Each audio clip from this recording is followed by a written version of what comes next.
নগাঁও জিলাৰ জুৰিয়াত ভুৱা bank manager গ্ৰেফতাৰ।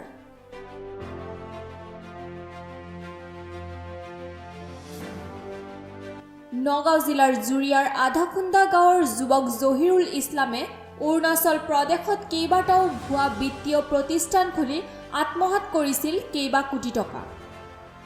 নিজকে বেংকৰ প্ৰবন্ধক বুলি ৰাইজক মিছা প্ৰলোভন দি কেইবা কোটি টকা আত্মসাৎ কৰি জুৰিয়াত আত্মগোপন কৰি বিলাসী জীৱন যাপন কৰি আছিল জহিৰুল ইছলামে। ইপিনে জহিৰুল ইছলামৰ বিৰুদ্ধে অৰুণাচলৰ নাহৰলগুন আৰক্ষী থানাত এক গোচৰ ৰুজু হৈ আছিল। সেই গোচৰৰ ভিত্তিত পলাতক হৈ থকা ভুৱা বেংক প্ৰবন্ধক জহিৰুল ইছলামক নিশা জুৰিয়া আৰক্ষীৰ সহযোগত অৰুণাচল প্ৰদেশৰ নাহৰলগুন আৰক্ষীয়ে আধাখুন্দা গাঁৱৰ পৰা গ্ৰেফতাৰ কৰাৰ লগতে এখন বিলাসী গাড়ী জব্দ কৰি চলাই আছে তদন্ত।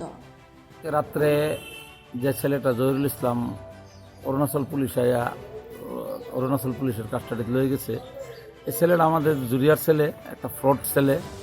আগে পিছেও হ্যাঁ ব্যাংকের বিভিন্ন ব্যবহার দেখায়া বিভিন্ন মহিলাগুলোর কাছ থেকে পাসবুক খুলবো করে পয়সা টয়সা লইয়া আত্মসাৎ করছে। আর ছেলেটা একটা ফ্রড ছেলে, বদমাশ ছেলে।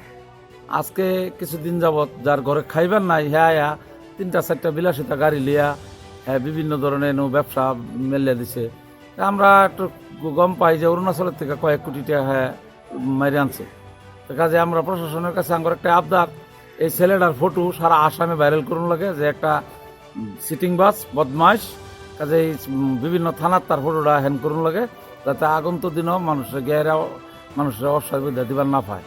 এই নিয়ে আমার অরঙ্গ টিভির কাছে আমার এটার অনুরোধ।